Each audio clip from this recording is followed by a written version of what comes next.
Les mirages de la précipitation. Imagine que la vie t'échappe à chaque seconde. Tout va si vite que l'essentiel se dilue. Et si je te disais qu'il existe une façon de vivre où la précipitation disparaît, où chaque instant devient vivant, plein, conscient? Ce chemin existe. Ce sont les enseignements bouddhistes millénaires qui nous ramènent à l'ici et maintenant. Ils nous montrent que la paix ne se trouve pas à l'extérieur, mais à l'intérieur. Dans cette vidéo, tu découvriras comment l'urgence n'est qu'une illusion et comment, en la lâchant, chaque respiration, chaque décision, chaque instant se transforme. Ne manque pas cette invitation à regarder ta vie avec des yeux nouveaux. Le piège de la précipitation dans la vie quotidienne. La précipitation est devenue comme un décor permanent de nos vies. Tout semble devoir se faire en courant. Avaler un petit déjeuner en 2 minutes, répondre aux messages en marchant, vérifier les notifications avant même de sortir du lit. Nos journées ressemblent à une course d'obstacles où nous n'arrivons jamais à la ligne d'arrivée, car à peine avons-nous terminé une tâche qu'une autre réclame déjà notre attention. La société moderne glorifie la rapidité. Plus tu réponds vite, plus tu sembles productif. Plus ton agenda est rempli, plus tu parais avoir de la valeur. Mais derrière cette apparente efficacité se cache un piège profond. Le bouddhisme nous invite à regarder cette précipitation avec un œil critique, car la hâte n'est pas seulement une manière d'agir, c'est une manière de penser. Elle naît de la croyance que nous manquons toujours de temps, d'argent, de reconnaissance. Elle reflète une agitation intérieure qui cherche sans cesse quelque chose à l'extérieur, mais qui ne se rassasie jamais. Plus tu cours après ce qui te manque, plus la paix s'échappe de l'instant présent, quand la hâte nous fait perdre l'essentiel. Bien souvent, nous nous pressons non pas par réelle nécessité, mais parce que nous croyons devoir en faire plus, parce que nous subissons la pression de rester au niveau, ou par peur d'être laissés derrière. Et dans cette course, nous perdons ce qui compte. Manger sans savourer, parler sans écouter, être avec nos proches tout en ayant l'esprit ailleurs. Le prix est élevé. Anxiété, fatigue, relations superficielles et ce sentiment de vide qui ne disparaît pas, même quand nous atteignons nos objectifs.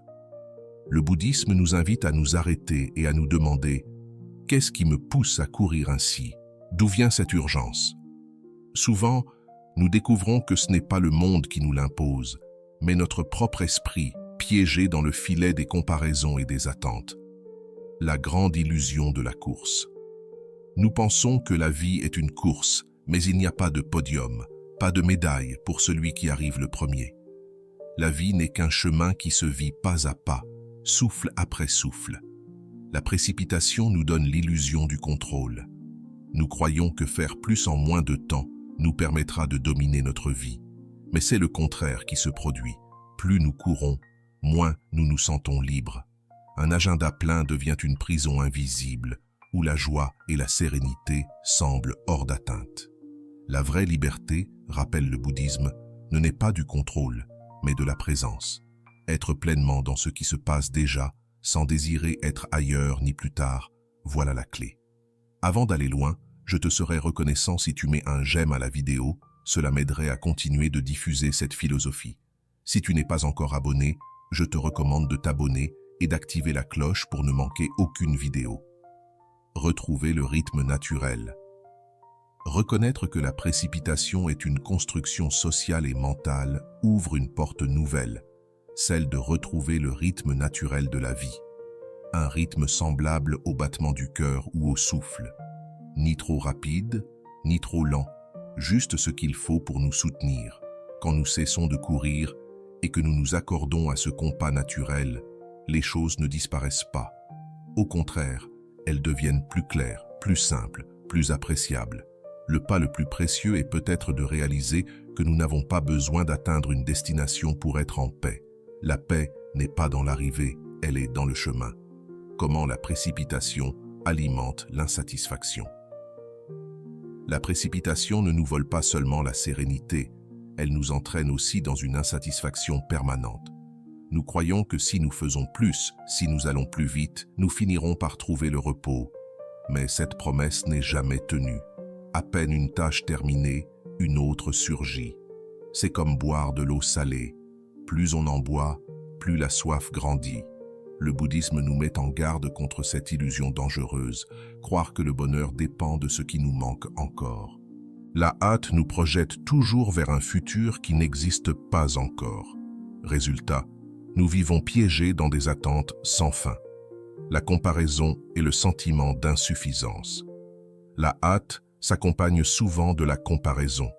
Nous ne voulons pas seulement avancer vite, mais plus vite que les autres.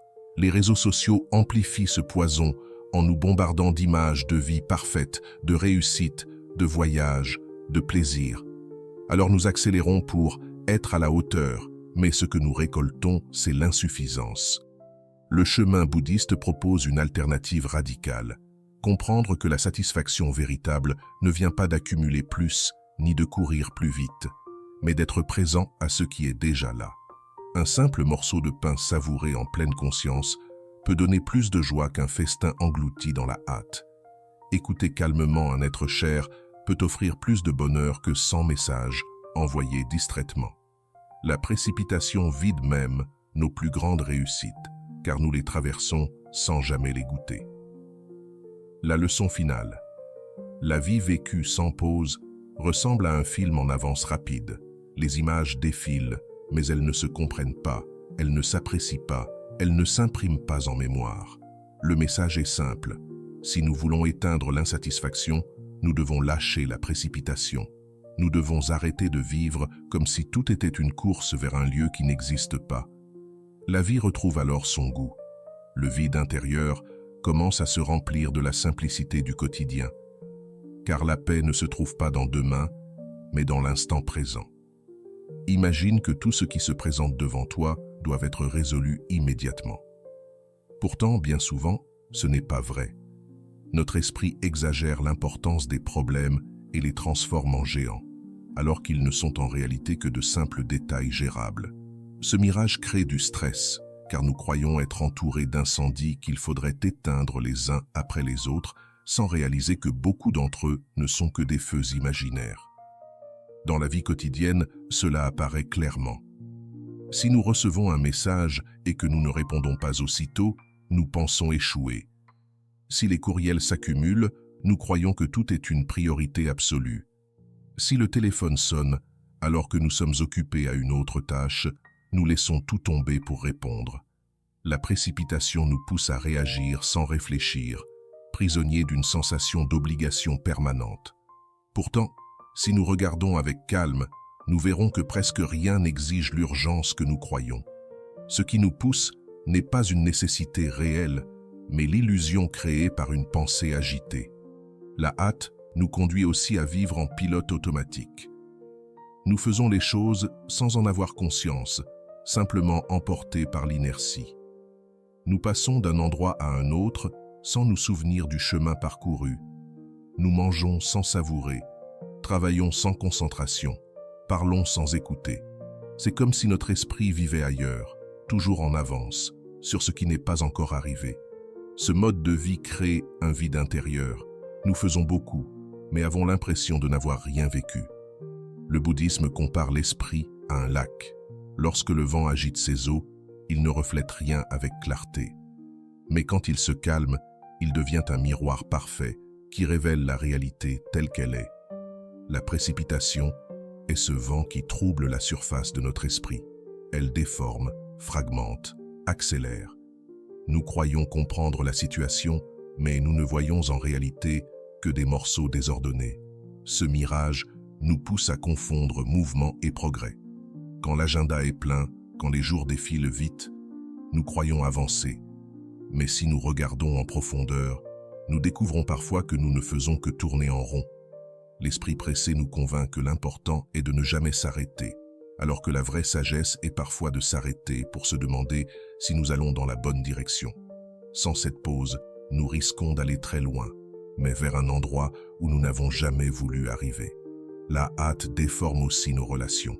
Sous son emprise, nous voyons les autres comme des obstacles qui nous font perdre du temps ou comme des moyens d'obtenir quelque chose rapidement. Nous cessons de les voir comme des êtres humains pour les réduire à des fonctions. Ce regard abîme nos liens et crée une profonde déconnexion.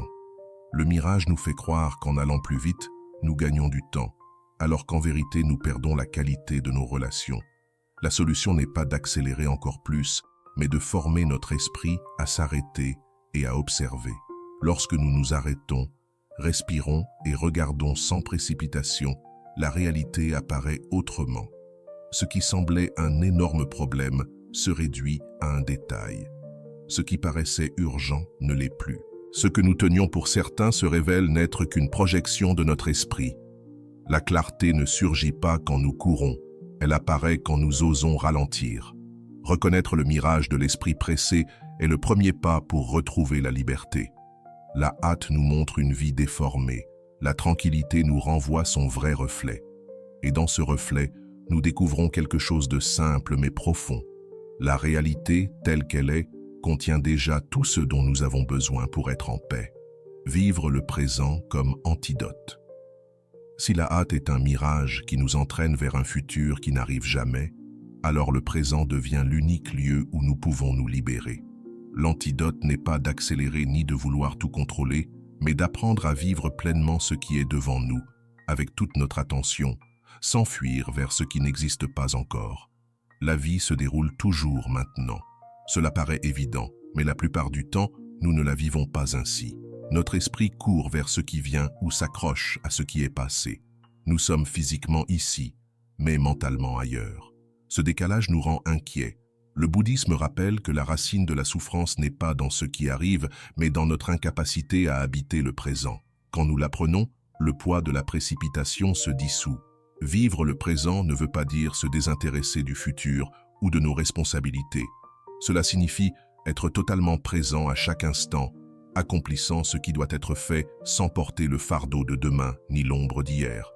Si nous travaillons, nous travaillons. Si nous mangeons, nous mangeons. Si nous parlons à quelqu'un, nous l'écoutons. Cela paraît simple, mais c'est difficile, car l'esprit a été entraîné à bondir sans cesse. Une pratique simple et puissante est de prêter attention à la respiration. Sentir l'air entrer et sortir nous ramène ici, maintenant. La respiration est une ancre qui nous rappelle qu'il n'y a pas besoin de courir. Cet instant suffit. Quand nous le faisons, l'esprit se calme et ce qui semblait déformé par la précipitation redevient clair. Le présent nous offre aussi ce que la hâte ne pourra jamais donner, la capacité de savourer la vie. Pressés, nous mangeons sans goût, parlons sans écouter, marchons sans voir. Mais en nous arrêtant, tout devient plus vivant, plus intense. Le son d'une conversation, la texture d'un aliment, le simple souffle. Le présent transforme la vie en expérience pleine. Il nous libère aussi de la peur. La plupart de nos angoisses viennent d'images de demain. La hâte est la fille de cette peur. Nous courons parce que nous craignons de ne pas arriver, de perdre, d'échouer. Mais quand nous revenons à l'instant présent, ces peurs disparaissent. Car ici et maintenant, il n'y a presque jamais de problème réel. Vivre le présent change aussi nos relations. En écoutant vraiment, en regardant sans distraction, nous créons un espace de connexion authentique. Ce don d'attention est l'un des plus précieux que l'on puisse offrir. La hâte nous le vole, le présent nous le rend. Bien sûr, il ne s'agit pas d'atteindre une perfection où nous ne serions jamais distraits ou pressés. Nous aurons toujours des moments de course. La différence réside dans la capacité de le reconnaître et de revenir encore et encore à maintenant. Chaque fois que nous choisissons de nous arrêter, même quelques secondes, nous affaiblissons le réflexe de la hâte et renforçons notre aptitude à vivre avec calme. Le présent est un lieu simple, mais y accéder demande une décision. Il n'existe pas de méthode plus directe pour détruire le mirage de la précipitation que d'apprendre à être pleinement là. Ce n'est pas une habitude qui s'acquiert en un jour, mais chaque instant où nous y parvenons nous offre un avant-goût de liberté. Et cette liberté ne se trouve pas dans un objectif futur, elle est déjà là, dans ce moment précis. La compassion comme nouveau rythme de vie. La hâte n'affecte pas seulement nous-mêmes, elle influence aussi notre manière de nous relier aux autres. Lorsque nous vivons pressés, notre regard sur le monde se rétrécit. Les personnes cessent d'être des êtres complets, elles deviennent des obstacles qui nous ralentissent, ou des instruments pour aller plus vite. Le conducteur lent devant nous devient un ennemi. Le collègue qui tarde à répondre, un problème. Même nos proches, s'ils ne s'alignent pas sur notre rythme, nous paraissent des fardeaux. La précipitation érode notre capacité d'empathie. Le bouddhisme enseigne que la compassion est la base d'une vie pleine et qu'elle ne peut s'épanouir dans un esprit agité. La compassion demande du temps, de la présence, de l'ouverture. Elle demande de regarder l'autre sans jugement, sans le réduire à son utilité, mais en le reconnaissant comme un être humain qui, comme nous, aspire à vivre avec moins de souffrance et un peu de paix. Lorsque nous cessons de courir, l'espace s'ouvre pour ce regard plus humain et généreux. La compassion n'est pas de la pitié ni de la condescendance, c'est une compréhension profonde. C'est voir dans l'autre les mêmes luttes et les mêmes peurs que nous portons en nous. Quand nous sommes pris dans la pression, nous oublions que chaque personne traverse ses propres batailles. Le commerçant qui met du temps à nous servir, l'enfant qui interrompt sans cesse avec ses questions, le vieillard qui marche lentement. Au lieu de nous irriter, nous pouvons les voir comme des rappels que la vie a d'autres rythmes, plus naturels que les nôtres. Ce simple changement de regard adoucit le cœur et réduit la tension que provoque l'urgence constante. La compassion transforme aussi notre relation avec nous-mêmes. La pression s'accompagne souvent d'une voix intérieure exigeante qui nous pousse à faire plus, à être plus, à ne jamais nous arrêter. Cette voix nous punit à la moindre erreur et nous compare aux autres quand nous croyons ne pas avancer assez vite. Pratiquer la compassion envers soi, c'est apprendre à s'écouter avec bienveillance, à reconnaître ses limites et à accepter que nous ne sommes pas des machines conçues pour produire sans repos. L'autocompassion devient alors un frein naturel à la pression, car elle nous invite à prendre soin de nous plutôt que de nous sacrifier pour un agenda interminable. Et ce qui est fascinant, c'est que la compassion instaure un nouveau rythme de vie. Lorsqu'elle guide nos actions, nous découvrons que la vie n'a pas à être une course, mais une danse, où chaque pas compte. Il ne s'agit plus d'arriver avant les autres, mais de marcher en harmonie. Écouter réellement quelqu'un peut prendre du temps, mais ce temps n'est jamais perdu. C'est un investissement dans la connexion. Aider un autre peut retarder nos plans, mais ce geste enrichit la journée des deux. La pression mesure la valeur en vitesse, la compassion la mesure en profondeur. La science moderne confirme ce que le bouddhisme enseigne depuis des siècles. Les actes de compassion font du bien autant à celui qui les reçoit qu'à celui qui les offre. Quand nous agissons avec empathie, notre corps libère des hormones qui réduisent le stress et augmentent le sentiment de bonheur. Ainsi, la compassion ne nous rapproche pas seulement des autres, elle nous protège aussi des effets destructeurs de la pression. Dans un monde qui glorifie la rapidité et la productivité, vivre avec compassion est presque un acte de rébellion. C'est refuser de traiter la vie comme une compétition et choisir de la voir comme une occasion de prendre soin de soi et des autres. Cela ne veut pas dire renoncer à nos objectifs, mais avancer vers eux sans écraser personne sur notre chemin. C'est comprendre qu'arriver ensemble est plus important qu'arriver premier. Quand la compassion devient notre rythme, la pression perd de sa force. Nous ne ressentons plus l'urgence de dépasser tout le monde, car nous comprenons que chacun a son propre temps. Nous n'avons plus besoin de nous punir pour n'avoir pas assez fait, car nous acceptons que notre valeur ne se mesure pas en productivité. La compassion nous rappelle que nous faisons partie d'un même tissu humain et que ce tissu, pour nous soutenir, doit être entretenu avec soin. Ce changement de vitesse nous libère du stress et nous rapproche d'une vie plus pleine et plus signifiante. Car au final, ce qui reste, ce n'est pas combien nous avons couru, mais combien nous avons aimé, combien nous avons pris soin et combien nous avons su être présents les uns pour les autres. Le pouvoir de la pause et du silence. Dans un monde qui ne s'arrête jamais, la pause et le silence sont devenus des luxes oubliés. Nous vivons entourés de bruits constants, notifications, conversations, circulations, écrans allumés en permanence. Et même quand le bruit extérieur se tait, l'esprit reste saturé de pensées, de rappels, de projets. Cette absence de quiétude alimente la pression, car nous ne nous offrons jamais l'espace de nous arrêter, d'observer et de respirer. Pourtant, le bouddhisme nous rappelle que le silence n'est pas un vide, mais une plénitude. C'est dans la pause que nous pouvons vraiment entendre ce qui se passe en nous. Lorsque nous courons sans cesse, nous ne faisons qu'effleurer la surface de notre expérience.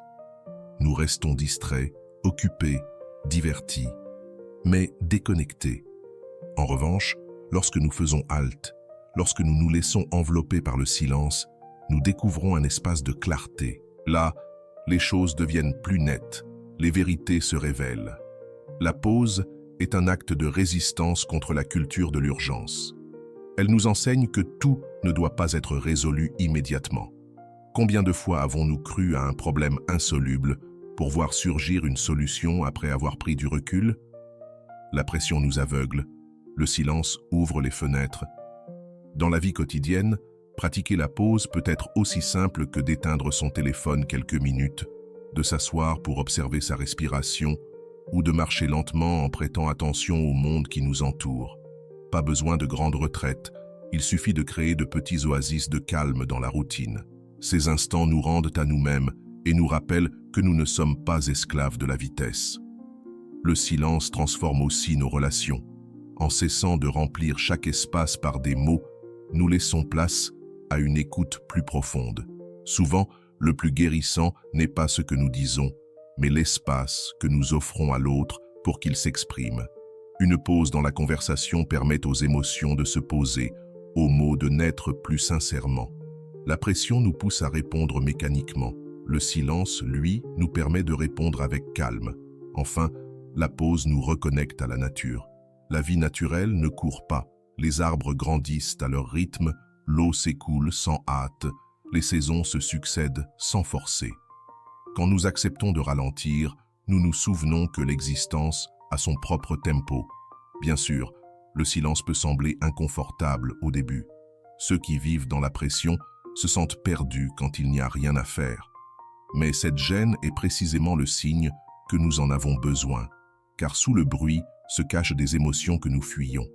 Le silence les fait remonter, et c'est le premier pas vers la libération. La pause n'est pas un retrait de la vie, c'est une façon de la vivre plus clairement. Quand nous faisons halte, nous reprenons nos activités avec une énergie neuve et un esprit plus lucide. C'est comme nettoyer une vitre embuée. Soudain, tout devient plus net. Apprendre à s'arrêter, ne serait-ce que quelques minutes chaque jour, c'est rompre l'illusion de la pression. C'est se rappeler que nous ne sommes pas des machines, mais des êtres vivants qui ont besoin de sentir, de réfléchir et d'être présents. La pause n'est pas une perte de temps, c'est une récupération de vie. Le chemin bouddhiste pour lâcher et s'abandonner au flux. Après avoir vu comment la pression nous enferme, comment elle alimente l'insatisfaction et déforme notre regard, il reste un pas à franchir, apprendre à lâcher prise. Car tant que nous restons attachés à l'urgence, au besoin de courir, à l'idée que quelque chose manque toujours, la pression trouvera le moyen de revenir. Le bouddhisme enseigne que beaucoup de nos souffrances viennent de notre attachement à ce qui change. La pression n'est rien d'autre qu'un attachement supplémentaire, celui au contrôle, au désir que tout aille vite, que la vie se plie à notre calendrier. Lâcher prise ne veut pas dire renoncer à nos rêves ou fuir nos responsabilités. Cela signifie cesser de lutter contre le flux naturel de la vie. C'est accepter que les choses ont leur propre rythme et que nous pouvons avancer en harmonie avec lui. Fluide ne veut pas dire passif, mais confiant. C'est agir quand il faut, mais sans le poids de l'urgence. C'est comprendre que ce qui paraît un retard est souvent une opportunité déguisée et que ce que nous croyons être une perte peut devenir une ouverture vers du nouveau. Quand nous abandonnons le besoin d'accélérer, nous goûtons à une légèreté nouvelle. La vie cesse d'être une course épuisante et devient un fleuve dans lequel nous pouvons naviguer avec moins de résistance. Le chemin bouddhiste nous invite à vivre avec attention, compassion, silence et présence. Mais surtout, il nous rappelle que nous n'avons pas besoin d'atteindre une destination pour trouver la paix. La paix est là, à chaque pas, dans chaque souffle, dans chaque instant vécu consciemment. Lâcher la pression est un acte de liberté. C'est choisir de mesurer notre vie non plus en vitesse et en quantité, mais en profondeur, en qualité et en présence. Alors, la vie retrouve sa saveur. Nos relations se renforcent. Nous nous sentons plus légers. Et nous découvrons que nous n'avons pas besoin de courir pour vivre, car la vie est déjà ici. Maintenant, regarde ton quotidien. Demande-toi, quelle part de ma pression est vraiment nécessaire et quelle part n'est qu'un mirage.